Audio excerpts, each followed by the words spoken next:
저는 올해로 69살이 된 이경순이라고 합니다. 사람들은 저를 김치 할머니라고 부르죠. 전라도에서 30년 동안 김치 담그기 대회에서 한 번도 우승을 놓친 적이 없다 보니 자연스럽게 붙은 별명입니다. 우리 집은 아들 진호, 며느리 성희, 그리고 손자 현우까지 3대가 함께 살았습니다. 처음부터 며느리와 사이가 나빴던 건 아닙니다. 오히려 성희는 시집와서 3년 동안 저를 친어머니처럼 따랐어요. 어머니, 이번에도 김치 대회 나가시죠? 제가 옆에서 거들어 드릴게요. 어머님, 현우가 어머님이 담그신 총각김치만 찾아요. 진짜 우리 어머님은 김치의 대가세요. 이렇게 며느리는 늘 저를 인정해주고 존중해 주었습니다. 하지만 모든 것이 변하기 시작한 건 며느리가 그 무슨 SNS라는 걸 시작하면서부터였습니다. 어머, 어머님, 제가 요리 유튜버 한번 해볼까 하는데 어떻게 생각하세요? 그날 저녁 며느리는 눈을 반짝이며 제게 물었습니다. 그려. 해보고 싶은 거 하는 거지. 요즘 세상이 다 그런 거 한다며. 저는 순수하게 며느리의 새로운 도전을 응원했습니다. 하지만 그때는 몰랐습니다. 이 말 한마디가 우리 가족의 평화를 완전히 깨뜨리게 될 줄은요. 처음에는 며느리가 요리하는 모습을 찍는다고 부엌을 차지했습니다. 어머님, 오늘은 제가 실험할 게 많아서요. 저녁 준비는 제가 알아서 할게요. 그러다가 점점 집안일은 뒷전이 되어 갔습니다. 어머님, 죄송한데 오늘은 영상 편집해야 해서 빨래는 어머님이. 현우가 학교에서 돌아와도 며느리는 컴퓨터 앞에만 앉아 있었습니다. 엄마, 나 배고파. 현우야, 할머니한테 가봐. 엄마 지금 바빠. 그래도 저는 참았습니다. 며느리의 꿈을 위해 노력하는 건가 보다 하고 이해하려 했거든요. 하지만 진짜 문제는 그때부터였습니다. 며느리의 요리 영상이 기대만큼 인기를 얻지 못하자 성희는 점점 예민해졌습니다. 특히 김치 담그는 영상을 올린 뒤로는 더욱 심해졌어요. 와, 김치 비법이 궁금해요. 시어머님한테 배우신 건가요? 시어머님이 김치 명인이시라면서요? 시어머님 레시피도 공개해주세요. 이런 댓글들이 달리자 며느리의 얼굴이 점점 일그러지기 시작했습니다. 시어머님, 시어머님, 다들 왜 이렇게 구식김치만 찾는 거야? 며느리는 혼잣말처럼 중얼거렸습니다. 그러더니 어느 날부터 제가 부엌에 들어서면 싫은 표정을 짓기 시작했어요. 어머님, 제가 촬영 중이라 집중이 안 돼요. 어머님, 그 방식은 너무 올드해요. 요즘은 이렇게 하는 거예요. 점점 며느리의 말투는 거칠어졌고 표정은 냉랭해졌습니다. 제가 30년 동안 쌓아온 경험과 정성을 구식이라는 두 글자로 매도하는 게 시작된 거죠. 그래도 저는 참았습니다. 젊은 사람들은 새로운 걸 좋아하니까 하고 위안했죠. 며느리는 요리 영상을 올린 지 석 달이 지나도록 성과가 없자 점점 예민해져 갔습니다. 도대체 뭐가 문제지? 이렇게 열심히 하는데. 밤늦게까지 컴퓨터 앞에 앉아 한숨만 쉬었죠. 옆에서 지켜보는 제 마음도 안타까웠습니다. 그러던 어느 날 며느리가 김치 레시피 영상을 올렸다가 큰 상처를 받았나 봅니다. 언니, 이번 영상 봤어. 근데 김치가 좀 붉은색이 덜한 것 같아. 맞아요. 저도 뭔가 김치가 맛있어 보이지 않아요. 시어머님은 어떻게 담그시는지 여쭤보시는 건 어때요? 친구들의 조언에 며느리는 발끈했습니다. 나도 내 스타일대로 하고 싶다고. 다들 왜 이래? 그날 이후로 며느리는 완전히 달라졌습니다. 냉장고를 새로 들여와서는 자기 김치와 제 김치를 따로 보관하기 시작했어요. 어머님 김치는 저쪽 냉장고에 넣으세요. 제 영상 찍을 때 혼동되니까. 설상가상으로 추석이 다가오자 일은 더 커졌습니다. 올해는 제가 다 준비할게요. 어머님은 손대지 마세요. 며느리는 SNS에 추석 음식 라이브 방송이라며 대대적으로 홍보했습니다. 이번에는 전통과 현대를 접목한 새로운 명절 음식을 선보이겠습니다. 하지만 결과는 참담했어요. 저는 새까맣게 타고 나물은 짜서 먹을 수가 없었습니다. 아니, 이게 어떻게 된 거야? 라이브 방송 댓글창에는 질타가 이어졌습니다. 전통 방식을 무시하더니 이게 뭐예요? 시어머님께 좀 배우시지. 며느리는 결국 방송을 중단하고 울면서 방으로 들어가 버렸습니다. 그날 밤 아들 진호가 조심스레 절 찾아왔습니다. 어머니, 성희가 많이 예민해져서 당분간 음식은 제가 사다 줄게요. 아니다. 내가 할게. 그게 성희가 어머니가 부엌에 들어오시는 걸 불편해해서요. 순간 가슴이 철렁 내려앉았습니다. 30년 동안 써온 내 부엌에서 쫓겨나는 기분이었어요. 그래도 저는 참았습니다. 알았다.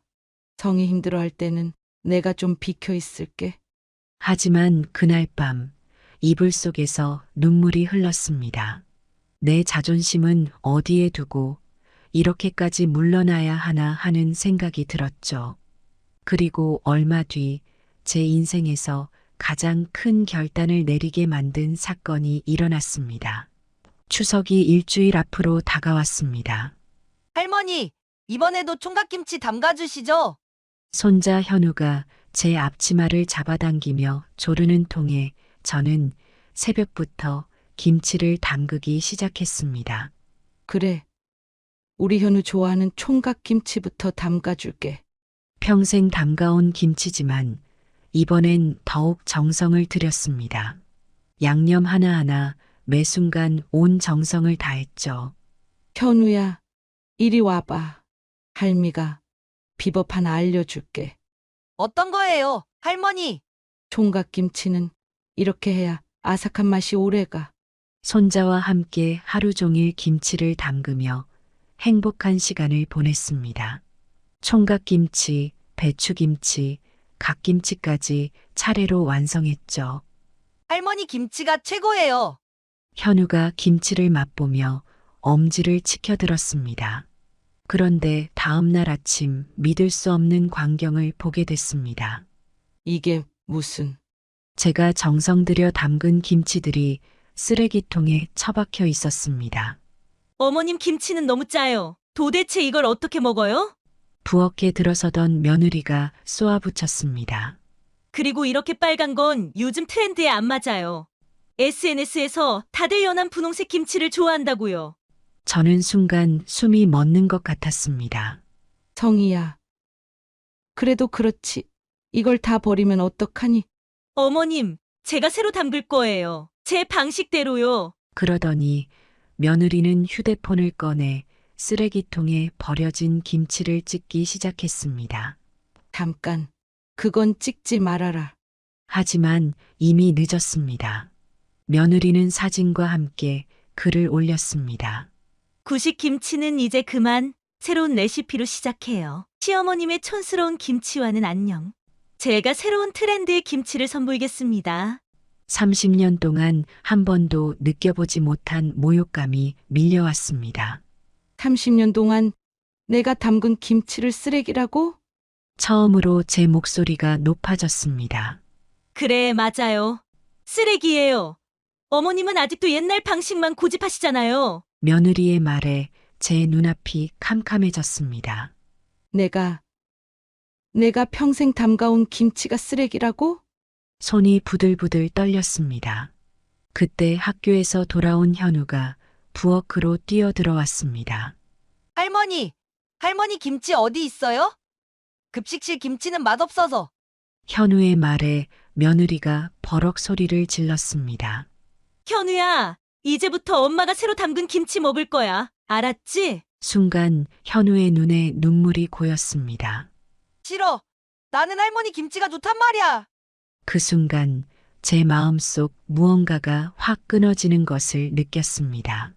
알았다. 이제 됐다. 조용히 앞치마를 벗었습니다. 이제는 더 이상 물러설 수 없다는 걸 깨달았습니다. 그날 저녁 아들 진호가 퇴근하고 돌아왔습니다. 어머니, 성희가 SNS에 올린 글은 제가 지우라고 했어요. 서로 이해하면서 살아요. 아들은 늘 그랬습니다.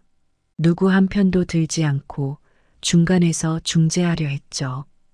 진호야, 어머니, 성희도 나름 열심히 하는 거니까요. 그렇게 며칠이 지났습니다. 아들은 아침 저녁으로 제게 죄송하다는 말만 되풀이했습니다. 어머니, 성희가 많이 예민해서 그래요. 조금만 더 이해해 주세요. 하지만 상황은 점점 더 나빠졌습니다. 성희는 새로 담근 김치를 SNS에 올리면서 더 심한 말을 썼습니다. 시어머니의 구식 레시피는 맛자가리가 없죠. 밥 2공기 먹게 되는 맛있는 트렌디한 김치 레시피? 결국 아들도 더는 참지 못했나 봅니다. 여보, 이제 그만해. 어머니한테 사과해. 처음으로 아들이 단호한 목소리를 냈습니다. 뭐라고요? 제가 왜 사과를 해요? 성희는 오히려 목소리를 높였습니다. 당신 어머니 때문에 제 SNS가 망가졌다고요. 댓글창에 가보세요. 다들 시어머니 얘기뿐이에요. 그래도 어머니 김치를 쓰레기통에 버리고 그걸 SNS에 올리는 건 왜요? 사실이잖아요. 구식이고 촌스럽고. 그때였습니다. 현우가 갑자기 부엌으로 뛰어들어왔습니다. 엄마, 나 할머니 김치 먹을래. 엄마가 새로 담근 건 정말 맛없어. 순간 성희의 얼굴이 일그러졌습니다. 뭐라고? 너까지 나한테. 할머니 김치가 최고야. 엄마는 요리도 못하면서. 현우야, 성희는 현우의 팔을 거칠게 잡아 끌었습니다. 방에나 들어가 있어. 오늘 저녁은 없어. 여보, 그건 좀 당신도 조용히 해요. 우리 아들까지 이렇게 만든 게 다 어머님 때문이에요. 성희는 현우를 그의 방으로 끌고 가더니 문을 잠가버렸습니다. 엄마, 왜 그래? 현우의 울음소리가 문 너머로 들렸습니다. 저는 그 자리에서 눈물을 흘렸습니다. 진호야, 이제 됐다. 어머니, 더는 못 참겠다. 아들은 고개를 떨구었습니다. 죄송해요, 어머니. 제가 성희를 말리지 못해서. 그날 밤 방에서 현우의 흐느끼는 소리가 들렸습니다.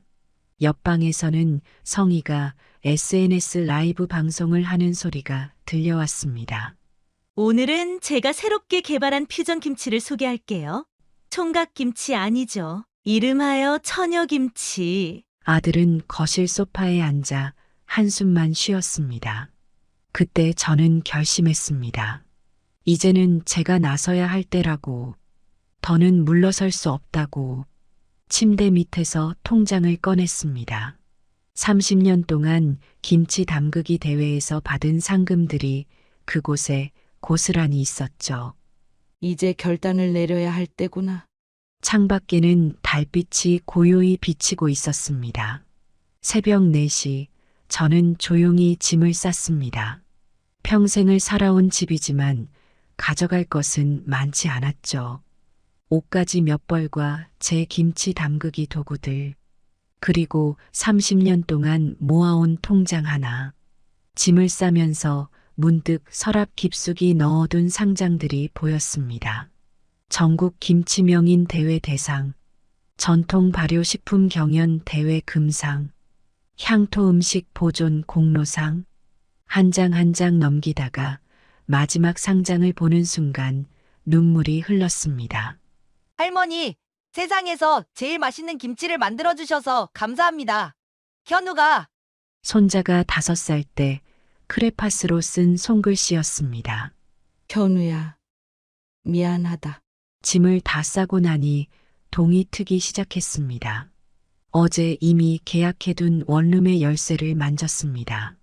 지하철 새 정거장 거리에 있는 작은 집. 30년 동안 모아온 상금으로 계약금을 냈죠.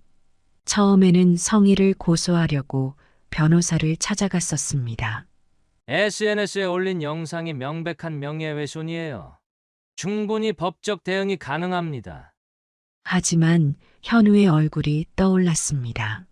저는 고소 대신 단 한 장의 편지를 썼습니다. 진우야, 이제 엄마는 독립하려고 한다. 그동안 너가 중간에서 많이 힘들었지? 이제는 너희 가족과 선을 긋고 살려고 해. 현우만큼은 가끔 보게 해주면 좋겠다. 편지를 쓰다가 말줄임표가 늘어났습니다. 아침 6시 조용히 현관문을 열었습니다. 그때 뒤에서 발소리가 들렸습니다. 할머니, 현우였습니다. 현우야, 할머니, 어디 가요? 목이 메어 말이 나오지 않았습니다. 할머니가 이제 새로운 집으로 가려고. 나도 데려가요. 현우가 제 옷자락을 잡았습니다. 안 된다. 현우는 엄마, 아빠랑 살아야지. 그때 갑자기 안방 문이 열렸습니다. 어머님, 어디 가시려고요? 성희의 목소리에 현우가 움찔했습니다. 이제 다 끝났다 생각한다. 너희 가족과는 더 이상 얽히고 싶지 않구나. 내 자존심을 쓰레기통에 버린 사람과는 더는 못 살겠다. 현관문을 나서는데 진호가 뛰어나왔습니다. 어머니, 제가 성희 부모님께 연락했어요. 곧 오신대요. 1시간 후 사돈들이 도착했습니다. 사돈, 우리 성희가 잘못했습니다. 용서해 주세요. 돈이 필요하시다면 저희가 해결해 드리겠습니다. 바깥 사돈이 수표를 꺼냈습니다. 저는 고개를 저었습니다. 내 자존심은 돈으로도 못 삽니다. 현관문을 나서며 단호하게 말했습니다. 이제 너희와는 완전히 선을 긋겠다. 택시에 오르며 뒤돌아보니 현우가 울고 있었습니다. 할머니, 눈물을 삼키며 중얼거렸습니다. 이제 진짜 새로운 시작이다. 작은 원룸에서의 첫날, 창문을 열어보니 새로운 풍경이 보였습니다. 이제 여기서 다시 시작하는 거구나. 그때 휴대폰이 울렸습니다. 저 혹시 이경순 선생님이신가요? 지역 문화센터 관계자라고 했습니다. 선생님 소문 들었어요. 혹시 저희 센터에서 김치 담그기 강좌를 열어주실 수 있으신가요?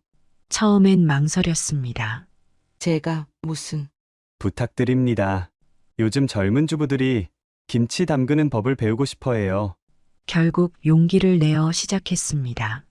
첫 수업날 교실에는 단 3명만 앉아 있었습니다. 안녕하세요.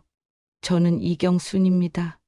떨리는 목소리로 시작했지만 김치 이야기를 하다 보니 자신감이 생겼습니다.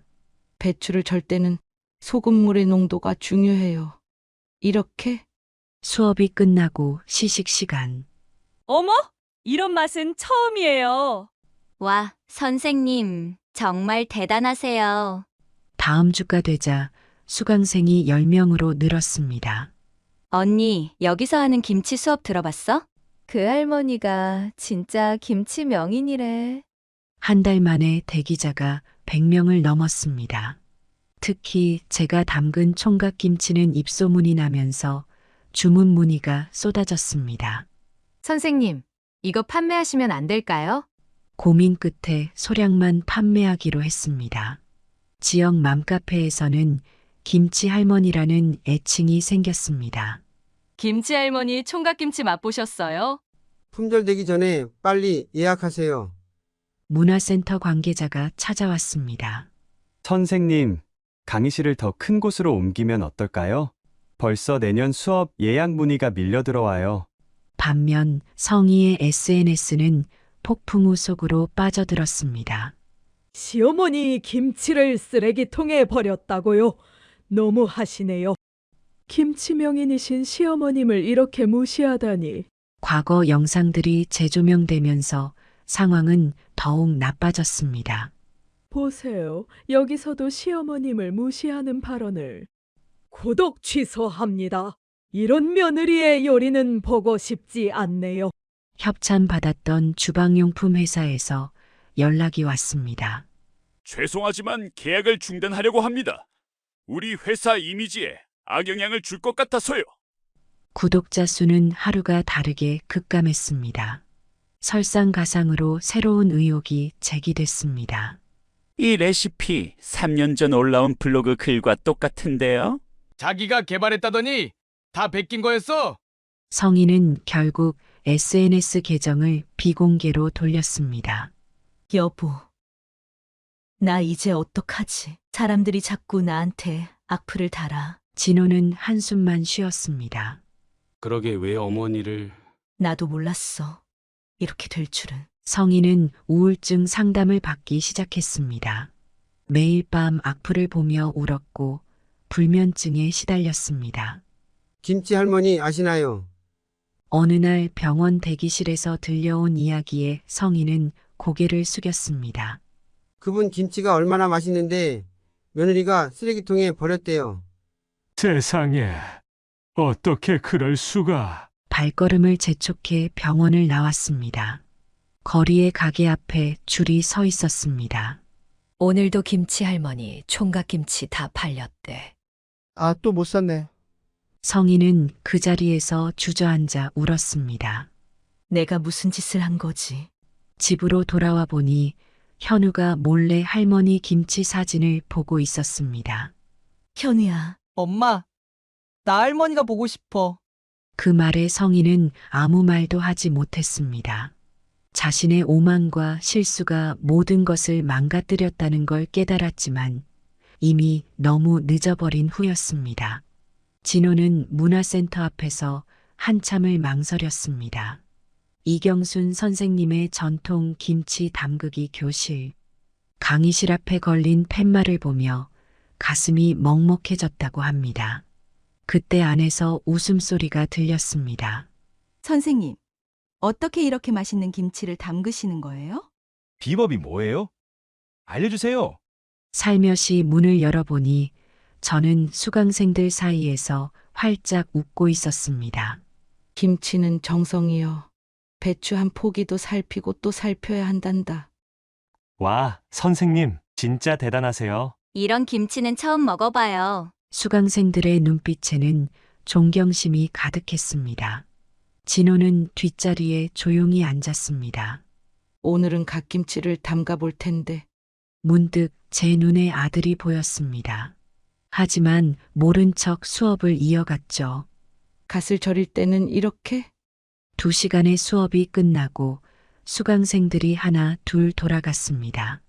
마지막까지 뒷자리에 앉아있던 진호가 다가왔습니다. 어머니, 눈가가 붉어진 채로 서 있는 아들. 왜 왔니? 죄송합니다. 이제야 제가 얼마나 큰 잘못을 했는지, 진호는 주저앉아 울었습니다. 어머니가 얼마나 대단한 분인지 이제야 알았어요. 늦었다. 진호야. 어머니, 저 성희와 이혼하려고요. 순간 제 마음이 덜컥 내려앉았습니다. 뭐라고? 더는 못 참겠어요. 어머님을 저렇게 무시하고. 저는 잠시 눈을 감았다가 열었습니다. 이혼은 안 된다. 어머니. 현우는 어쩔 거니? 진호는 말을 잃었습니다. 가정이 깨지는 건 원치 않는다. 그건 내 마음이 아니야. 잠시 침묵이 흘렀습니다. 하지만 제 목소리가 단단해졌습니다. 앞으로 나와는 연을 끊고 살아라. 어머니, 그래도 내 마음이 다 섰다. 이게 내 결정이야. 진호가 무릎을 꿇었습니다. 제발 한 번만 더 기회를. 진호야, 난 30년 동안 김치를 담가왔다. 한 번도 실수한 적이 없어. 근데 내 며느리는 그걸 쓰레기통에 버렸어. 어머니. 내 자존심도 함께 버린 거야. 강의실 창밖으로 노을이 졌습니다. 이제 난 여기서 새로운 삶을 살 거다. 현우는요? 현우는 보고 싶을 때 보자. 너의 가정은 지켜라. 하지만 나와는 이제. 말끝을 흐렸습니다. 진호는 한참을 울었습니다. 어머니가 이렇게 대단한 분이었는데 저희가. 이제 됐다. 저는 일어섰습니다. 다음 수업 준비해야 하니 이만 가거라. 진호는 흐느끼며 강의실을 나갔습니다. 창밖을 바라보며 저는 생각했습니다. 이제야 내 길을 찾은 것 같구나. 다음 수업 준비를 하면서 단단한 마음을 다잡았습니다. 이제는 정말 새로운 시작이었으니까요. 문화센터 수업이 끝나고 짐을 정리하고 있을 때였습니다. 어머님. 뒤를 돌아보니 성희가 서 있었습니다. 창백한 얼굴로 고개를 숙인 채 죄송합니다. 정말 죄송합니다. 성희는 주저앉아 울었습니다. 제가 잘못했어요. 용서해 주세요. 이제 와서 왜? 제 목소리는 담담했습니다. 모든 걸 잃고 나서야 깨달았어요. 어머님이 얼마나 대단한 분이신지. 네 입으로 내 김치를 쓰레기라고 했지? 잘못했습니다. SNS에 올리면서 구식이라고 했고. 제발 한 번만 용서해 주세요. 저는 천천히 앞치마를 벗었습니다. 성희야.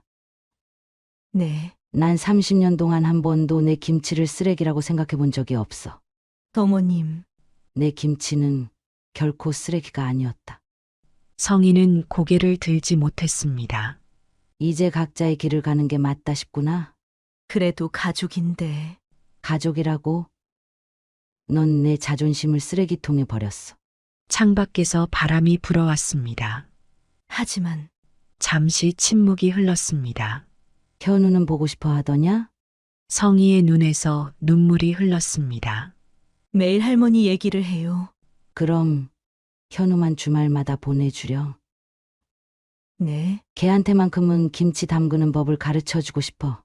다음 주 토요일, 현우가 제 원룸을 찾아왔습니다.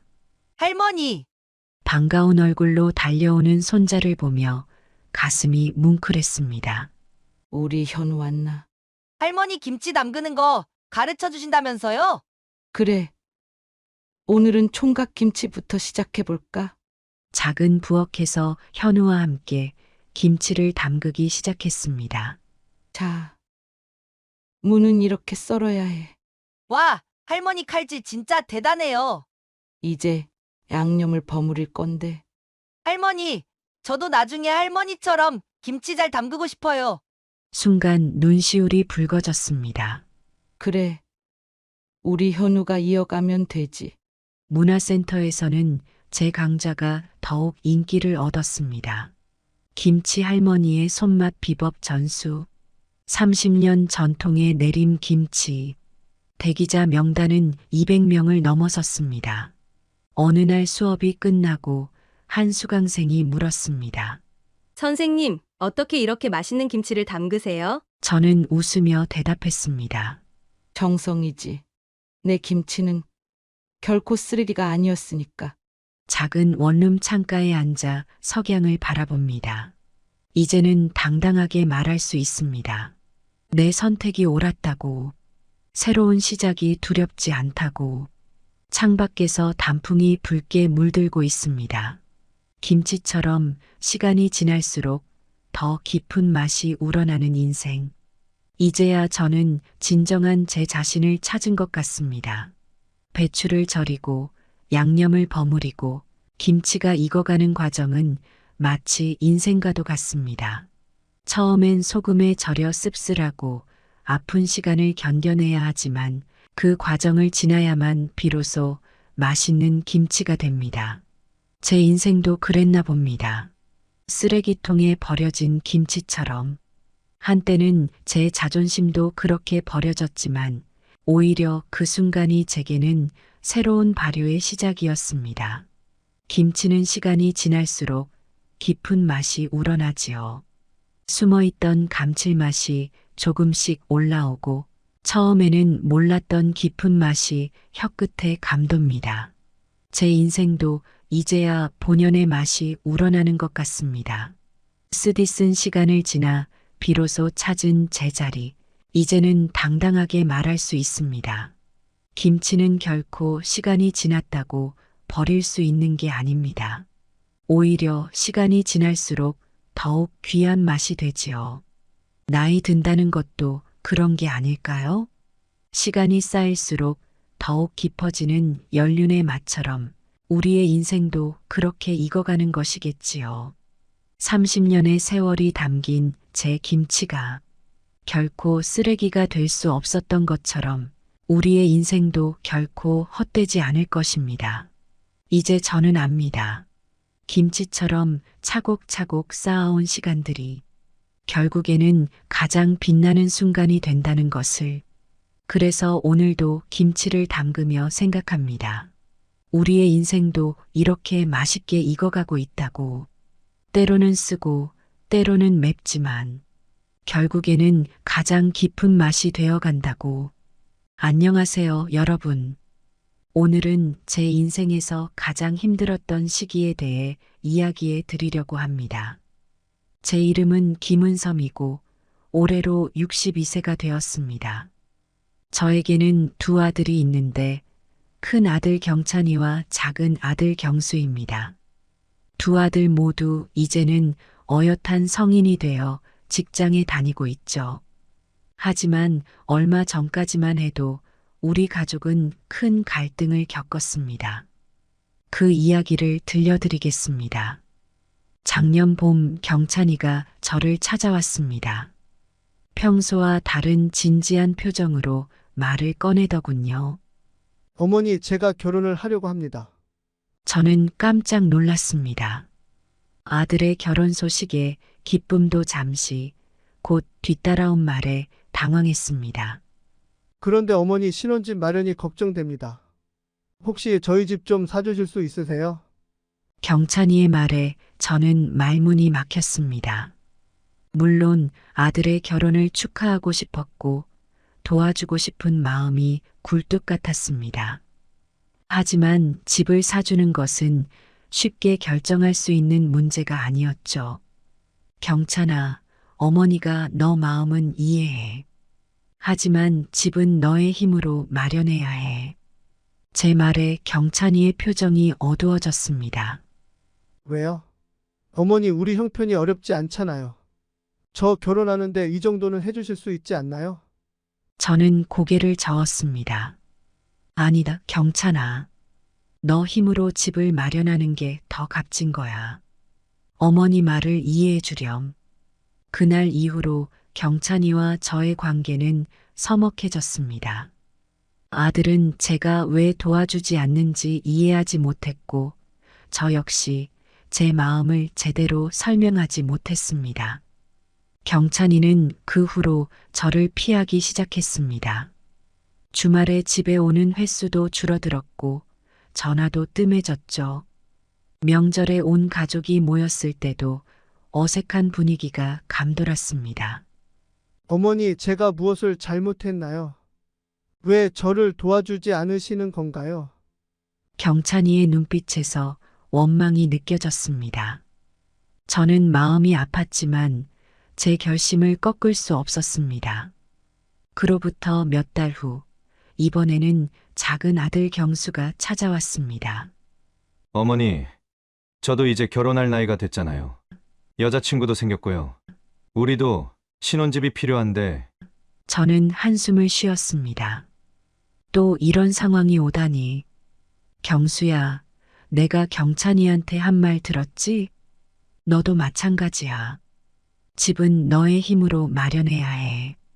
경수의 표정이 굳어졌습니다. 어머니, 왜 그러세요? 다른 집은 다 자식들 집 사줘요. 우리만 왜 이래요? 저는 마음이 아팠습니다. 하지만 제 결심은 변함이 없었습니다. 경수야, 나중에 이해하게 될 거야. 지금은 어머니 말을 믿고 따라주렴. 경수도 형과 마찬가지로 저를 이해하지 못했습니다. 그는 화를 내며 집을 나갔고 그 후로 연락이 뜸해졌습니다. 그렇게 두 아들 모두와 관계가 소원해졌습니다. 가족 모임에서도 어색한 분위기가 감돌았고 서로 대화를 피하기 일쑤였죠. 주변 사람들의 시선도 따가웠습니다. 은섬 씨, 당신 왜 그래? 자식들 결혼한다는데 집 정도는 사줘야지. 돈이 없는 것도 아닌데 너무하네요. 자식들한테 인색하면 나중에 후회해요. 이런 말들을 들을 때마다 가슴이 아팠습니다. 하지만 저에게는 이유가 있었습니다. 제 과거의 경험 때문이었죠. 30년 전 저는 젊은 나이에 부모님께 집을 사드렸습니다. 당시 저는 20대 후반이었어요. 부모님을 위해 무언가 해드리고 싶었습니다. 어릴 적부터 고생만 하신 부모님께 보답하고 싶었거든요. 힘들게 모은 돈으로 작은 아파트를 마련해 부모님을 모셨죠.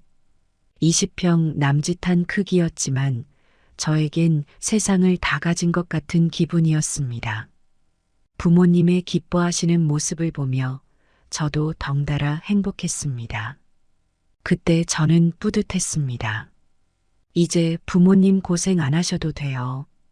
제가 다 해결했잖아요. 부모님은 눈시울을 붉히시며 저를 안아주셨습니다. 은섬아, 너가 이렇게 훌륭하게 자라다니. 정말 고맙다. 그 말씀을 들으며 저는 더욱 열심히 살아야겠다고 다짐했습니다. 하지만 그 후 예상치 못한 일이 벌어졌습니다. 처음에는 모든 게 순조로워 보였습니다. 부모님은 새 집에서 편안히 지내셨고 저는 일에 더욱 매진할 수 있었죠. 그러나 시간이 지나면서 상황이 조금씩 변하기 시작했습니다. 부모님은 점점 의존적이 되어갔고 모든 것을 저에게 기대기 시작했습니다. 은섬아, 이번에 냉장고가 고장났어. 새로 사주면 안 되겠니? 딸, 우리 여행 한번 가고 싶은데 내가 알아서 해줘. 이런 요청들이 점점 늘어났습니다. 처음에는 기꺼이 해드렸습니다. 부모님을 위해서라면 뭐든 할 수 있다고 생각했거든요. 하지만 점점 부담이 되기 시작했죠. 제 월급의 상당 부분이 부모님을 위해 쓰이기 시작했습니다. 개인적인 삶을 위한 여유가 점점 줄어들었죠. 더 큰 문제는 부모님의 태도였습니다. 부모님은 스스로 할 수 있는 일도 저에게 의지하셨고 제 삶은 점점 더 힘들어졌습니다. 퇴근 후에도 부모님의 요구사항을 처리하느라 제 시간을 가질 수 없었습니다. 은섬아, 오늘은 왜 이렇게 늦니? 엄마 아빠가 얼마나 기다렸는지 몰라. 이런 말씀을 들을 때마다 죄책감과 부담감이 동시에 몰려왔습니다. 결국 저는 경제적으로 큰 어려움을 겪게 되었습니다. 부모님을 위해 쓴 돈들이 쌓여 빚까지 지게 되었죠. 신용카드 대금을 갚지 못해 연체가 되기도 했습니다. 직장에서도 문제가 생겼습니다. 부모님 일로 집중력이 떨어져 실수를 하게 되었고 상사의 질책을 받기도 했죠. 승진의 기회도 놓쳤습니다. 그때 저는 깨달았습니다. 내가 너무 성급했구나. 부모님의 자립심을 빼앗아 버렸어. 제 선의가 오히려 부모님과 저 모두에게 해가 되고 있었던 겁니다. 그 경험은 저에게 큰 교훈이 되었습니다. 사랑하는 사람을 돕는다는 것이 단순히 물질적인 지원만을 의미하는 것이 아니라는 걸 깨달았죠. 때로는 스스로 설 수 있도록 돕는 것이 진정한 사랑일 수 있다는 것을요. 그래서 저는 제 아들들에게 같은 실수를 반복하고 싶지 않았던 겁니다. 그들이 스스로의 힘으로 성장하기를 바랐습니다. 물론 그 과정이 힘들고 고통스러울 수 있다는 걸 알았지만 그것이 그들의 미래를 위해 필요하다고 믿었습니다. 하지만 아들들은 제 마음을 이해하지 못했습니다. 그들 눈에는 제가 그저 인색하고 냉정한 어머니로만 보였겠죠. 특히 결혼을 앞둔 경찬이에게는 더욱 그랬을 겁니다. 경찬이는 결국 자신의 힘으로 작은 전세 아파트를 구했습니다. 그 과정이 얼마나 힘들었을지 저로서도 충분히 짐작할 수 있었습니다. 결혼식 날 저는 마음이 아팠습니다. 다른 집 부모들처럼 큰 선물을 해주지 못해 미안했거든요. 하지만 경찬이가 자랑스럽기도 했습니다. 축하한다, 아들. 내 힘으로 이뤄낸 거라 더 값지단다.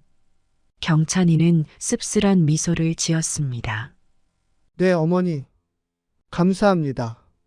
그의 말에서 여전히 서운함이 느껴졌습니다. 경수도 비슷한 상황이었습니다. 여자친구와 헤어질 뻔했지만 어떻게든 관계를 유지하며 돈을 모았죠. 그는 월세 단칸방에서 신혼생활을 시작했습니다.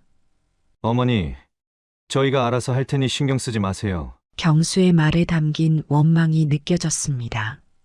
저는 마음이 아팠지만 이것이 그들을 위한 최선의 길이라고 믿었습니다. 시간이 흘러 2년이 지났습니다.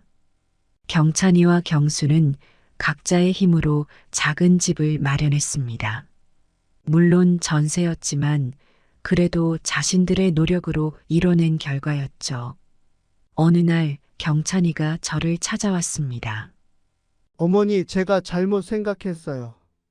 집을 마련하는 과정에서 많은 걸 배웠습니다. 어머니 마음을 이제야 조금 이해할 것 같아요. 저는 눈물이 났습니다. 그래, 경찬아. 어머니가 너희를 위해 그런 거란 걸 알아줘서 고마워. 경찬이는 자신의 경험을 이야기해 주었습니다. 처음에는 힘들고 원망스러웠지만 점차 책임감이 생기고 성취감을 느꼈다고 합니다. 어머니, 제가 스스로 이뤄냈다는 게 자랑스러워요. 이제 와서 보니 어머니의 뜻을 알 것 같아요. 저는 아들을 꼭 안아주었습니다. 그래, 경찬아. 나는 너가 자랑스럽단다. 얼마 후 경수도 찾아왔습니다. 어머니, 저도 사과드리려고 왔어요. 제 힘으로 집을 구하면서 책임감이 생겼어요. 어머니의 사랑을 이제야 깨달았습니다. 경수는 자신의 이야기를 들려주었습니다. 처음에는 너무 힘들어 포기하고 싶었다고 합니다. 하지만 점차 자신감이 생기고 삶의 가치를 깨달았다고 하더군요. 어머니, 정말 감사합니다. 저를 믿어주셔서요. 가족 간의 갈등은 서서히 풀어져 갔습니다. 아들들은 제 사랑과 희생을 이해하기 시작했고, 우리 가족은 더욱 돈독해졌습니다. 그 과정에서 저 역시 많은 것을 배웠습니다. 때로는 자식을 위해 아니오라고 말하는 것이 더 큰 사랑일 수 있다는 걸 말이죠. 하지만 그 과정에서 소통의 중요성도 깨달았습니다. 제가 조금 더 자세히 설명하고 이해시키려 노력했다면 아들들과의 갈등이 덜했을지도 모릅니다. 지금 돌이켜보면 그 시간이 우리 가족에게는 필요한 과정이었던 것 같습니다. 아들들은 자립심을 기르고 책임감 있는 어른으로 성장했습니다. 저 역시 아들들의 성장을 지켜보며 큰 보람을 느꼈죠. 경찬이는 이제 자신의 회사에서 중요한 위치에 올랐습니다. 그는 종종 이렇게 말합니다. 어머니 덕분에 제가 이만큼 성장할 수 있었어요. 감사합니다. 경수도 자신의 사업을 시작했습니다. 처음에는 힘들었지만 점차 안정을 찾아가고 있죠. 어머니, 제가 포기하지 않고 여기까지 올 수 있었던 건 어머니 덕분이에요. 그들의 말을 들을 때마다 가슴이 뭉클해집니다. 물론 아직도 가끔은 후회가 듭니다. 그때 조금만 더 도와줬다면 하는 생각이 들 때도 있죠. 하지만 아들들의 당당한 모습을 보면 그런 생각도 금세 사라집니다. 여러분, 부모의 사랑은 때로는 엄격함으로 표현될 수 있습니다. 당장은 이해하기 힘들어도 그 속에 담긴 진심을 알아주셨으면 좋겠습니다. 자녀들의 진정한 성공과 행복을 위해 때론 아니오라고 말할 줄 아는 것도 부모의 역할이라고 생각합니다. 제 이야기를 들으시면서 어떤 분들은 공감하실 수도 있고 또 어떤 분들은 이해하기 힘들어 하실 수도 있을 것 같습니다. 하지만 모든 가정에는 각자의 사정과 상황이 있다는 것을 말씀드리고 싶습니다. 제 선택이 모든 분들에게 옳은 것은 아닐 수 있습니다. 다만 부모님들께서는 자녀들의 장기적인 성장과 행복을 위해 어떤 것이 최선일지 깊이 고민해 보시기 바랍니다. 그리고 자녀 여러분, 부모님의 결정이 때로는 이해하기 힘들 수 있습니다. 하지만 그 속에 담긴 사랑과 염려의 마음을 헤아려 주셨으면 좋겠습니다. 지금은 힘들고 서운할 수 있지만 시간이 지나면 그 의미를 이해하게 될 거예요. 제 이야기를 들려드리면서 한 가지 덧붙이고 싶은 것이 있습니다. 바로 대화의 중요성입니다. 저는 제 결정에 대해 아들들과 충분히 소통하지 못했던 것을 가장 후회합니다. 제 마음을 더 자세히 설명하고 그들의 입장도 더 깊이 이해하려 노력했다면 우리 가족의 갈등은 조금 덜했을지도 모릅니다. 부모님들, 자녀들과 충분히 대화를 나누세요. 여러분의 결정 이유를 자세히 설명해 주시고 자녀들의 마음도 경청해 주세요. 서로를 이해하려는 노력이 있다면 어떤 어려움도 함께 극복할 수 있을 것입니다.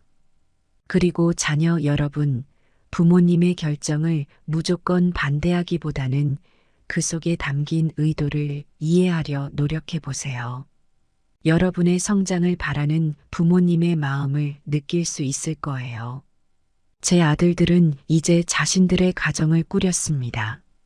그들도 곧 부모가 될 텐데 그때는 또 어떤 선택을 하게 될지 궁금하네요. 어쩌면 저와는 다른 방식으로 자녀를 키울지도 모르겠습니다. 하지만 그것 또한 그들의 선택을 존중하려 합니다. 각자의 시대와 상황에 맞는 최선의 방법이 있을 테니까요. 다음 사연입니다. 여러분, 제가 이런 이야기 하나 들려드릴까 해요.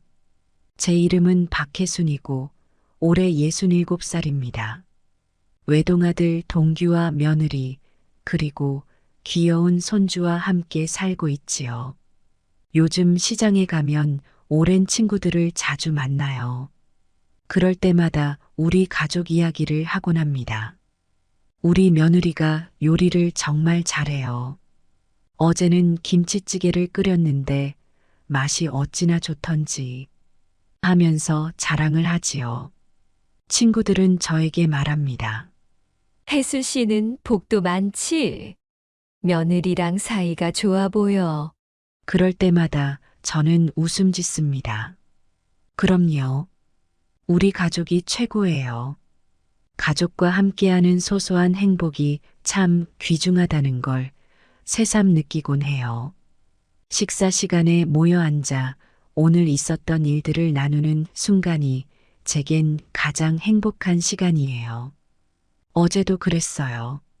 저녁 식사 시간에 손주가 유치원에서 있었던 일을 신나게 얘기하는데 듣고 있자니 제 입가에 절로 미소가 번졌어요. 할머니, 오늘 선생님이 내 그림을 칭찬하셨어. 하고 자랑하는 모습이 얼마나 귀엽던지요. 며느리는 아들의 말에 귀 기울이며 우리 아들 정말 잘했네. 다음에는 어떤 그림을 그릴 거야? 하고 물었어요. 그 모습을 보며 우리 며느리는 정말 좋은 엄마구나 하고 생각했죠.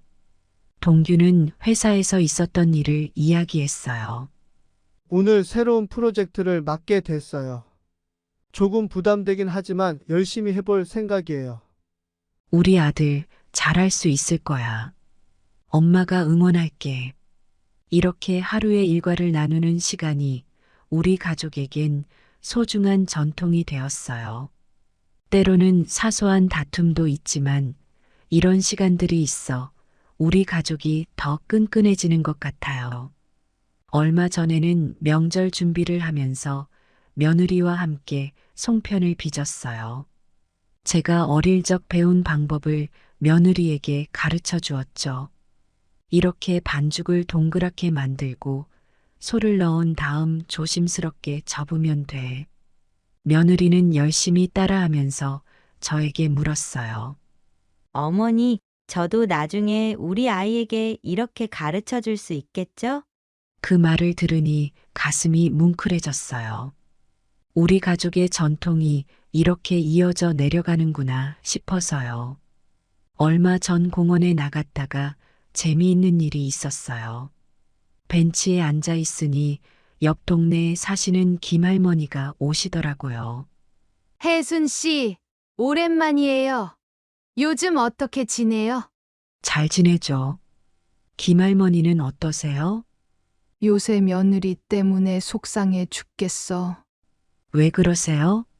무슨 일 있으셨어요?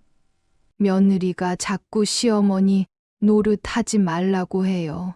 내가 뭘 어쨌다고 그러는지. 김할머니는 눈물을 글썽이셨어요. 저는 조용히 김할머니의 손을 잡고 위로해 드렸어요. 많이 속상하셨겠어요. 하지만 며느리도 나름의 이유가 있었을 거예요. 서로 이해하려 노력해 보는 게 어떨까요? 그 순간 제 마음속에서 작은 감사함이 피어올랐어요. 우리 며느리와는 이런 갈등이 없어서 다행이라고 생각했거든요. 김할머니의 이야기를 더 들어보니 문제는 손주 교육 문제였어요. 김할머니는 손주에게 공부를 더 시켜야 한다고 생각하는데 며느리는 아이의 흥미를 중시하는 교육을 원한다고 하더라고요. 우리 때는 공부가 최고였잖아요. 요즘 세상이 어떻게 돌아가는지 모르겠어. 김할머니가 말씀하셨어요. 저는 잠시 생각에 잠겼어요. 우리 손주도 비슷한 나이인데 며느리가 어떻게 키우고 있는지 곰곰이 떠올려 봤죠. 김할머니, 제 생각에는 아이의 흥미도 중요한 것 같아요. 우리 손주도 좋아하는 걸 하면서 자연스럽게 배우더라고요.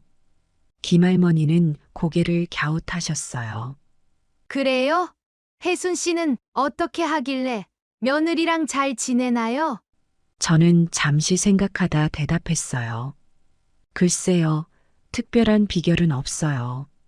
다만 서로 존중하려고 노력하는 것 같아요. 며느리의 의견도 귀 기울여 듣고 제 생각도 조심스레 전하고요. 김할머니는 한동안 말없이 계시다가 말씀하셨어요. 그런 방법이 있었네요.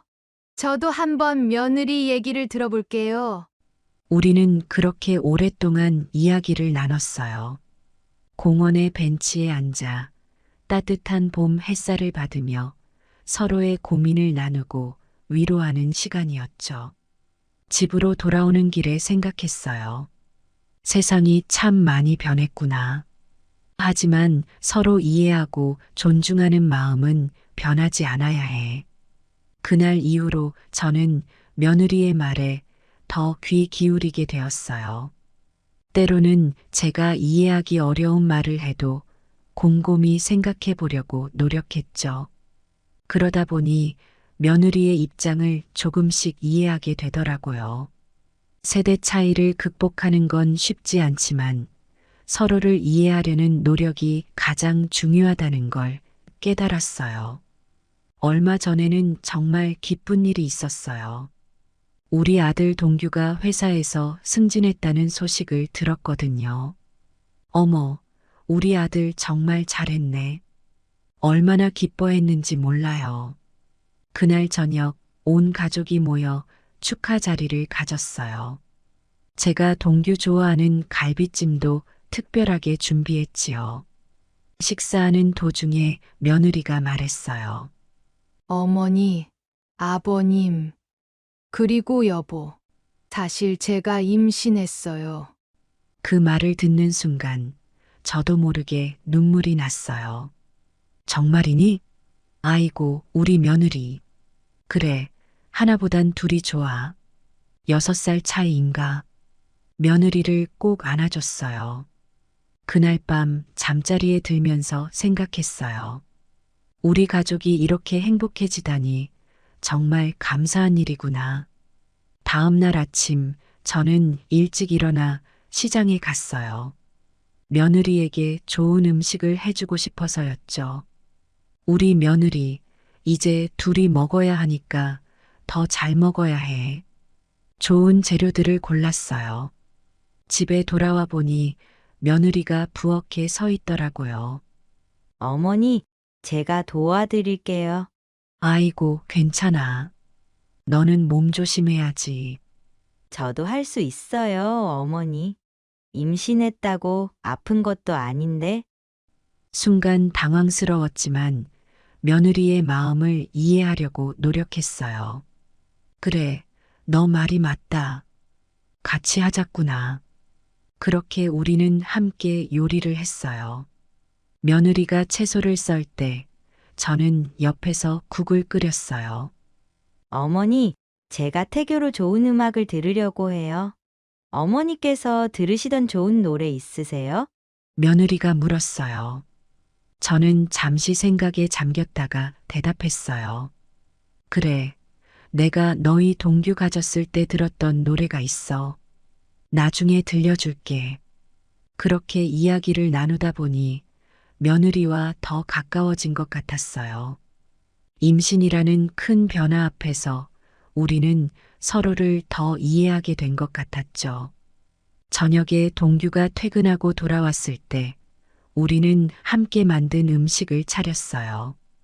어머, 오늘 음식이 특별히 맛있네요. 라고 동규가 말하자 며느리와 저는 서로 눈을 마주치며 웃었어요. 오늘은 우리 며느리랑 같이 만들었어. 앞으로도 종종 이렇게 해야겠어. 그날 밤 저는 일기장에 이렇게 썼어요. 오늘은 특별한 날이었다. 우리 가족에게 2가지 기쁜 소식이 있었고 며느리와 더 가까워진 것 같다. 앞으로 태어날 아기와 함께 우리 가족이 더욱 행복해지길. 며느리의 임신 소식 이후로 집안 분위기가 더욱 화기애애해졌어요. 하지만 한편으로는 걱정도 되더라고요. 며느리의 입덧이 너무 심해 보였거든요. 얘야, 괜찮니? 많이 힘들어? 괜찮아요, 어머니. 걱정하지 마세요. 근데 얼굴색이 안 좋아 보이더라고요. 그래서 저는 집안일을 도맡아 하기 시작했어요. 청소도 하고, 빨래도 하고, 음식도 만들고. 피곤할 때도 있지만 우리 며느리와 뱃속 아기를 위해서라고 생각하니 힘이 나더라고요. 하지만 가끔은 며느리의 예민해진 성격 때문에 작은 오해가 생기기도 했어요. 한 번은 제가 만든 음식이 싱겁다고 해서 임신하면 입맛이 없어진대. 조금만 참아. 라고 했더니 며느리가 눈물을 글썽이며 방으로 들어가 버리는 거예요.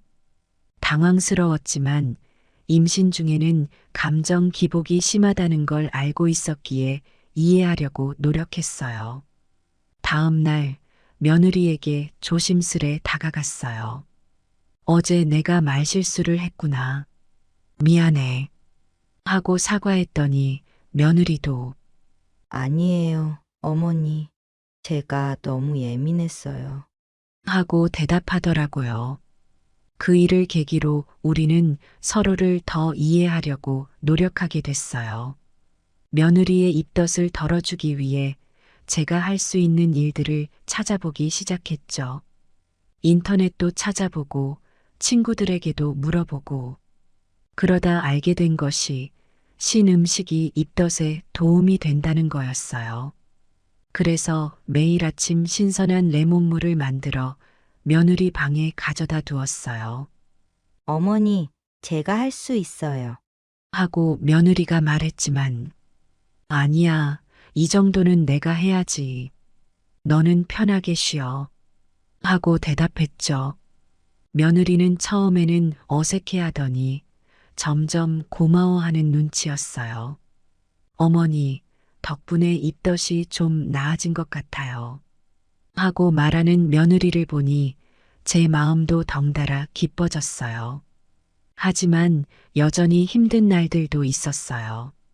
며느리가 화장실에서 개원할 때면 저도 모르게 눈물이 났어요. 우리 며느리가 이렇게 고생을 하는구나 싶어서요. 그런 날은 며느리 옆에 가만히 앉아 등을 문질러 주었어요. 말없이 옆에 있어 주는 것만으로도 위로가 될 거라고 생각했거든요. 며느리는 그런 저를 보며 어머니, 정말 감사해요. 하고 말하곤 했어요. 그 말을 들을 때마다 아, 이렇게 서로 이해하고 돕는 게 가족이구나 하는 생각이 들었죠. 손주의 유치원 행사가 있던 날이었어요. 아침 일찍부터 준비를 하고 유치원으로 향했죠. 할머니, 나 긴장돼. 하고 손주가 말하길래 우리 손주 잘할 거야. 할머니가 응원할게. 하고 격려해 주었어요. 행사장에 도착하니 다른 아이들의 할머니들도 많이 오셨더라고요. 옆자리에 앉으신 분과 이야기를 나누게 됐어요. 아이고, 요즘 애들 키우기 참 힘들죠? 하고 그 할머니가 말을 걸어오셨어요. 그러게 말이에요. 세상이 많이 변했잖아요. 맞아요. 우리 며느리는 아이 교육에 대해 저랑 생각이 많이 달라요. 어떻게 해야 할지 모르겠어. 라면서 할머니는 한숨을 쉬셨어요. 저는 잠시 생각에 잠겼다가 서로 대화를 많이 나누는 게 중요한 것 같아요. 저도 처음에는 며느리와 생각이 달라 힘들었는데 이야기를 나누다 보니 서로를 이해하게 되더라고요. 하고 조심스레 말씀드렸어요. 그 할머니는 고개를 끄덕이시며 그렇군요. 저도 한번 며느리와 차분히 이야기를 나눠봐야겠어요. 하고 말씀하셨어요. 행사가 끝나고 집에 돌아와 며느리에게 오늘 있었던 일을 이야기해 주었어요. 우리 애기가 무대 위에서 노래를 정말 잘 부르더라. 너무 기특해서 눈물이 날 뻔했어. 며느리는 피곤해 보이는 얼굴로 대답했어요. 그랬군요, 어머니. 제가 가보지 못해 아쉽네요. 순간 며느리의 반응이 서운하게 느껴졌어요. 내가 이렇게 좋은 소식을 전해주는데 왜 이렇게 무덤덤할까 하는 생각이 들었거든요. 하지만 곧 생각을 바꾸었어요. 아, 며느리가 임신 중이라 많이 피곤할 거야. 내 마음을 몰라서가 아니라 몸이 힘들어서 그런 거겠지. 많이 피곤하구나. 쉬어. 내가 저녁 준비할게. 며느리는 고마워하는 눈빛으로 죄송해요, 어머니. 정말 피곤해서. 그런데 어머니, 행사에 대해 더 자세히 말씀해 주세요. 하고 말하더라고요. 그 말을 듣고 나니 마음이 따뜻해졌어요. 며느리도 노력하고 있다는 걸 느낄 수 있었거든요. 저녁을 준비하면서 행사에 대해 더 자세히 이야기해 주었어요. 며느리는 관심 있게 듣더니 말했어요. 다음에는 꼭 저도 가보고 싶어요. 그날 밤 잠자리에 들면서 생각했어요. 서로를 이해하려고 노력하는 게 정말 중요하구나. 오늘 하루도 우리 가족이 조금 더 가까워진 것 같아. 추석이 다가오면서 집안이 분주해졌어요. 명절 준비를 하려니 할 일이 정말 많더라고요.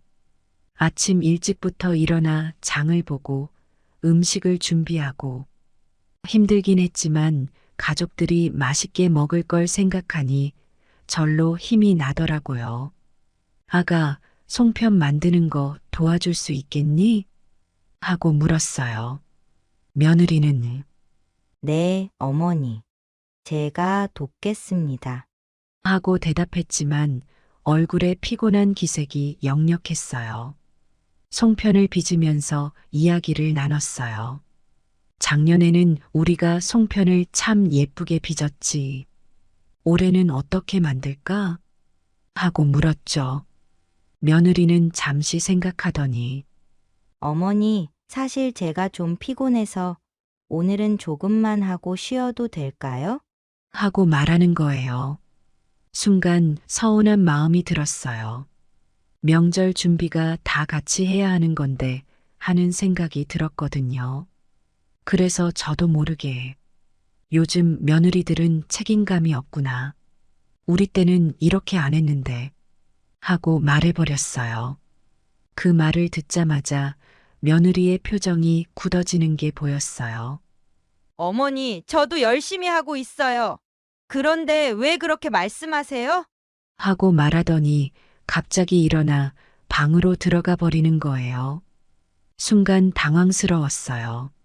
내가 너무 심한 말을 한 걸까 하는 생각이 들었죠.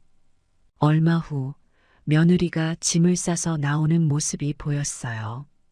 어머니, 저 잠깐 친정에 다녀오겠습니다. 라고 말하더니 현관문을 열고 나가버렸어요. 그 순간 너무 놀라고 당황스러워서 아무 말도 할 수 없었어요. 이게 무슨 일이지? 내가 뭘 잘못했나 하는 생각만 계속 들었죠.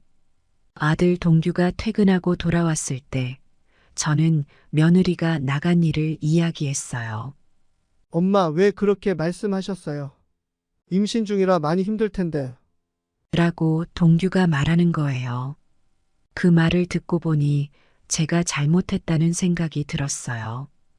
임신 중인 며느리의 입장을 전혀 생각하지 못했던 거죠. 며느리가 집을 떠난 후 집안에는 무거운 침묵이 내려앉았어요. 평소 시끌벅적하던 집이 이렇게 조용하니 마음이 더 무거워졌죠. 방 안에 혼자 앉아 있으니 온갖 생각이 머릿속을 스쳐 지나갔어요. 내가 정말 잘못한 걸까? 아니야, 며느리가 너무 예민한 거야 하는 생각과 아이고, 내가 너무 심했나 하는 생각이 번갈아 들었어요. 손주 방에 가보니 장난감들이 여기저기 흩어져 있더라고요. 평소 같으면 이 녀석 또 장난감을 안 치웠구나 하고 혼잣말을 했겠지만 이번엔 그저 물끄러미 바라보기만 했어요. 부엌에 가서 물 한 잔을 따랐어요. 싱크대에 설거지거리가 조금 쌓여 있는 걸 보니 며느리가 얼마나 바빴을지 새삼 느껴졌어요. 천천히 설거지를 하면서 생각에 잠겼어요. 그동안 며느리가 얼마나 힘들었을까? 임신한 몸으로 집안일에 직장일까지. 내가 며느리 입장을 전혀 생각하지 못했구나. 설거지를 마치고 거실로 나왔어요. 벽에 걸린 가족 사진을 보니 눈시울이 붉어졌어요. 며느리가 우리 집에 처음 왔을 때가 생각났어요. 그때 며느리는 얼마나 밝고 활기찼었는지. 요즘 며느리의 얼굴에서 그때의 미소를 보기 힘들었다는 걸 깨달았어요. 내가 며느리에게 너무 많은 걸 바랬던 건 아닐까? 요즘 세상이 많이 변했는데 나는 옛날 방식만 고집했던 것 같아. 이런저런 생각을 하다 보니 답답한 마음에 밖으로 나가고 싶어졌어요. 평소 자주 가던 공원으로 발걸음을 옮겼죠. 공원 벤치에 앉아 사람들을 구경하며 한참을 생각에 잠겼어요. 젊은 부부가 아이를 데리고 노는 모습을 보니 우리 가족 생각이 났어요. 저렇게 행복해 보이는 가족을 보니 부럽다. 우리 가족도 저렇게 행복했었는데 내가 다 망쳐버렸구나. 한참을 앉아 있다 보니 옆자리에 누군가 앉더라고요. 고개를 돌려보니 평소 친하게 지내던 이웃 김할머니였어요. 혜순 씨, 여기서 뭐해요? 얼굴이 왜 그렇게 어두워요? 김할머니가 물으셨어요. 저는 한숨을 쉬며 대답했죠. 김할머니, 제가 큰 실수를 했어요. 그리고는 며느리와 있었던 일을 처음부터 끝까지 이야기했어요. 말하다 보니 눈물이 나더라고요. 제가 잘못한 거죠? 며느리 마음도 모르고 그렇게 말해버리다니. 라고 말하는데 목이 메었어요. 김할머니는 제 손을 잡고 위로해 주셨어요. 혜순 씨, 너무 자책하지 마세요. 세대 차이 때문에 생기는 일은 어느 집에나 있어요. 그래도 전 너무 심했어요. 며느리가 임신한 걸 알면서도 하고 말하는데 김할머니가 말을 끊으셨어요. 혜순 씨, 지금 중요한 건 앞으로예요. 어떻게 하면 며느리의 마음을 이해하고 서로 소통할 수 있을지 생각해봐요. 김할머니의 말씀을 듣고 보니 조금은 마음이 가벼워지는 것 같았어요. 그래, 이제 어떻게 해야 할지 생각해 봐야 해. 김할머니 말씀이 맞아요. 제가 먼저 마음을 열고 며느리에게 다가가야겠어요. 고마워요, 김할머니. 덕분에 마음이 한결 나아졌어요. 김할머니와 헤어지고 집으로 돌아오는 길, 새로운 다짐을 하게 됐어요. 이제부터 며느리의 입장에서 생각해 보자. 그리고 먼저 사과해야지. 집에 도착하니 해가 저물고 있었어요. 텅 빈 집을 보니 다시금 마음이 아팠지만 이번엔 희망이 보이는 것 같았어요. 내일은 꼭 며느리에게 연락해 봐야지. 다음 날 아침 일찍 눈을 떴어요. 밤새 며느리에게 어떤 말을 해야 할지 고민하느라 잠을 설쳤거든요. 어떻게 사과해야 할까? 문자로 하는 게 좋을까? 아니면 전화를 하는 게 나을까? 아침 식사도 제대로 하지 못하고 방안을 서성이다 결심했어요. 문자를 보내자. 며느리도 마음의 준비를 할 시간이 필요할 거야. 하지만 문제가 있었어요. 그날따라 인터넷이 안 되는 거예요. 손주에게 도움을 요청하기로 했죠. 우리 손주, 할머니 좀 도와줄래? 엄마한테 문자를 보내고 싶은데 인터넷이 안 되네. 손주는 흔쾌히 도와주겠다고 했어요. 할머니, 제가 도와드릴게요. 뭐라고 보내고 싶으세요? 저는 한참을 고민하다 입을 열었어요. 아가, 미안해. 내가 잘못했어. 용서해 주겠니? 이렇게 써줄래? 손주가 놀란 눈으로 쳐다보더니 말했어요. 할머니, 그렇게 짧게 보내면 안 돼요. 마음을 더 담아서 보내야 해요. 손주의 말에 고개를 끄덕였어요. 그래, 너 말이 맞구나. 그럼 이렇게 써보자. 저는 천천히 말을 이어갔어요. 사랑하는 며느리에게. 어제 일 정말 미안해. 할머니가 너의 마음을 전혀 헤아리지 못했구나. 임신으로 힘든데 내가 더 힘들게 했어. 용서해주면 앞으로 더 이해하고 배려하는 시어머니가 될게. 그동안 고마웠어. 손주가 열심히 제 말을 받아 적었어요. 다 쓰고 나서 저에게 보여주며 물었죠. 할머니, 이렇게 보내면 될까요? 글자를 하나하나 확인하면서 고개를 끄덕였어요. 그래, 잘 썼어. 고마워. 손주가 말했어요. 자, 이제 보내기 버튼만 누르면 돼요. 저는 떨리는 손으로 버튼을 눌렀죠. 문자를 보내고 나니 가슴이 두근거렸어요. 며느리가 어떻게 받아들일까? 용서해 줄까? 시간이 갈수록 점점 더 불안해졌어요. 몇 분이 지났는지, 몇 시간이 지났는지 분간이 가지 않았어요.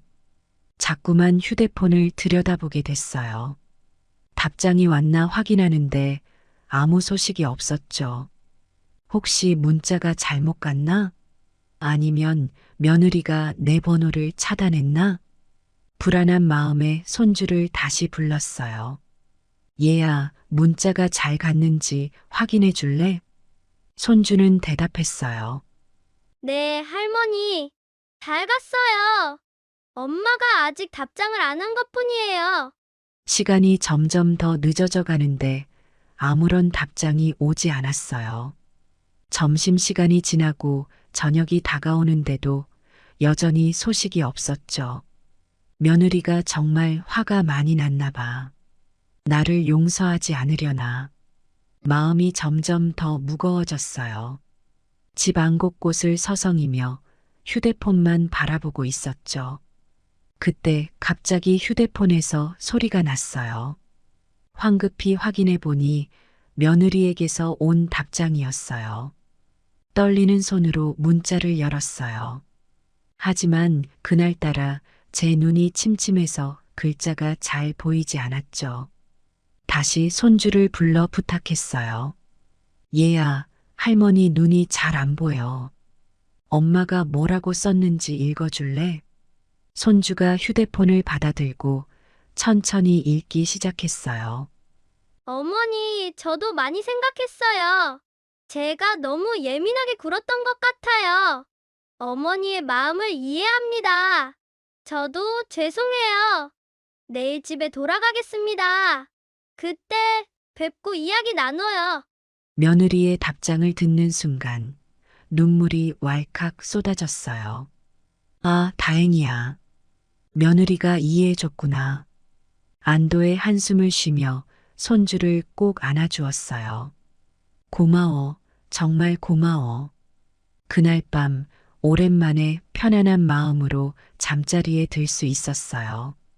내일 며느리를 만나면 어떤 말을 해야 할지, 어떻게 하면 더 좋은 관계를 만들어갈 수 있을지 생각하며 잠이 들었답니다. 다음 날 아침 일찍 눈을 떴어요. 며느리가 오늘 돌아온다는 생각에 마음이 설렜죠.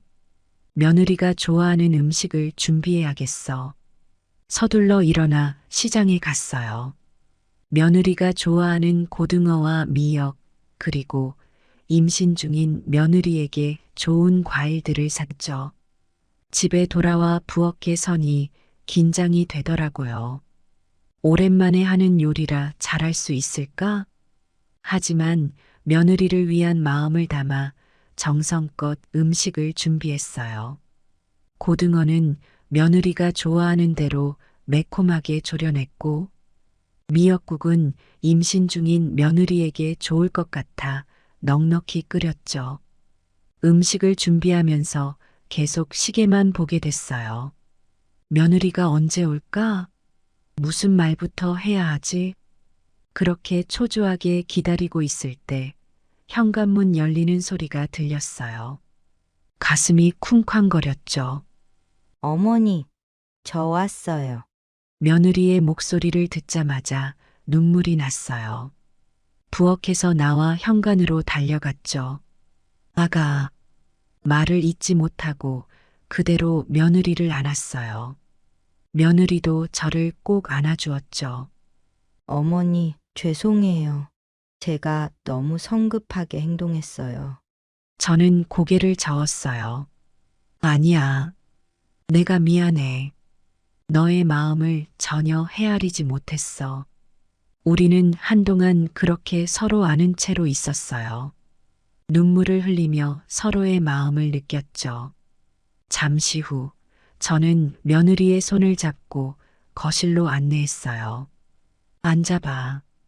얘기 좀 하자. 며느리와 마주 앉아 이야기를 나누기 시작했어요. 처음에는 어색했지만 점점 마음을 열고 솔직하게 대화를 나눴죠. 아가, 나는 너가 얼마나 힘들었는지 몰랐어. 임신하고도 직장 다니면서 집안일까지 하느라 얼마나 버거웠을까. 며느리는 눈물을 글썽이며 말했어요. 저도 어머니 마음을 이해해요.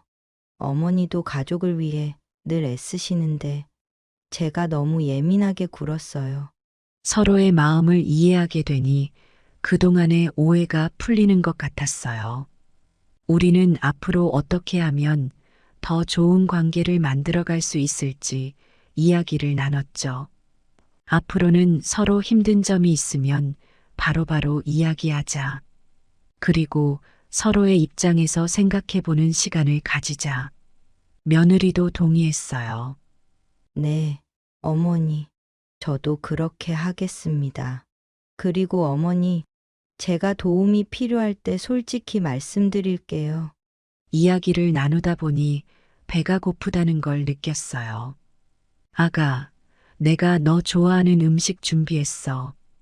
같이 먹자. 식탁에 앉아 함께 식사를 하면서 더 많은 이야기를 나눴어요. 며느리의 직장 이야기, 뱃속 아기 이야기, 그리고 우리 가족의 미래에 대해서요. 아가, 나는 너가 우리 집에 와서 정말 고마워. 너 같은 며느리를 두어서 얼마나 행복한지 몰라. 며느리는 환하게 웃으며 대답했어요. 저도 어머니 같은 분을 시어머니로 만나서 정말 감사해요. 그날 이후로 우리 가족의 분위기가 많이 달라졌어요. 서로를 더 이해하고 배려하려고 노력하게 됐죠. 며느리의 입덧이 심할 때면 제가 집안일을 도맡아 했고, 며느리도 제 건강을 걱정하며 자주 챙겨주었어요. 이제는 매일 저녁 함께 모여 앉아 그날 있었던 일들을 나누는 시간을 가져요. 서로의 고민을 들어주고 조언도 해주면서 더 가까워졌죠. 얼마 전에는 며느리가 제게 이런 말을 했어요. 어머니, 그때 일이 있고 나서 우리 가족이 더 가까워진 것 같아요. 어머니의 사랑을 더 깊이 느낄 수 있었어요. 그 말을 듣고 제 마음이 따뜻해졌어요. 그래, 가족은 이런 거구나. 어려움을 겪더라도 서로 이해하고 사랑하며 함께 성장해 나가는 거지. 이제 곧 새 생명이 우리 가족에게 찾아올 거예요. 그 아이가 태어나면 우리 가족은 더욱 행복해질 거예요. 이번 일을 통해 배운 교훈을 잊지 않고 앞으로도 서로를 존중하고 이해하며 사랑이 넘치는 가정을 만들어 갈 거예요. 저희 가족의 이야기처럼 여러분의 가정에서도 세대 간 갈등이나 오해로 인한 어려움이 있을 수 있어요. 하지만 그런 순간들을 어떻게 극복하느냐에 따라 가족의 유대감은 더욱 깊어질 수 있답니다. 제가 며느리와의 갈등을 겪으면서 깨달은 점이 있어요. 바로 경청의 중요성이에요. 상대방의 말을 진심으로 들어주고 그 사람의 입장에서 생각해 보는 것. 이것이 갈등 해결의 첫걸음이 된다는 걸 알게 되었죠. 또 하나 중요한 건 용기예요. 자신의 잘못을 인정하고 먼저 사과하는 용기. 이것이 관계를 회복하는데 큰 역할을 한다는 걸 경험했어요. 처음엔 자존심 때문에 망설여졌지만 그 한 걸음을 내딛고 나니 모든 게 달라지더라고요. 그리고 이해와 배려의 마음도 필요해요. 우리는 각자 다른 환경에서 자라고 다른 경험을 하며 살아왔어요. 그래서 생각이 다를 수밖에 없죠. 하지만 그 차이를 인정하고 서로를 이해하려 노력한다면 더 풍요로운 관계를 만들어갈 수 있어요. 시간이 지나고 보니 이번 일이 오히려 축복이었다는 생각이 들어요. 이 경험을 통해 우리 가족은 더 단단해졌고 서로를 더 깊이 이해하게 되었으니까요. 앞으로 태어날 아기에게도 이런 경험을 바탕으로 더 따뜻한 가정 환경을 만들어줄 수 있을 것 같아요. 여러분, 가족 간의 갈등이 생겼을 때 절대 포기하지 마세요. 그 순간이 힘들고 고통스럽더라도 그것을 극복하는 과정에서 우리는 더 성장하고 성숙해질 수 있어요. 여러분의 가정에도 이런 작은 갈등이 있다면 부디 서로의 마음을 열고 대화를 나누셨으면 좋겠어요. 그리고 가족과 함께하는 시간을 소중히 여기세요. 우리 모두 행복한 가정을 만들어갈 수 있을 거예요. 서로를 이해하고 존중하며 사랑으로 보듬어주는 가족. 그런 가족 속에서 우리는 진정한 행복을 느낄 수 있을 거예요. 여러분의 가정에도 언제나 사랑과 웃음이 가득하길 바랄게요.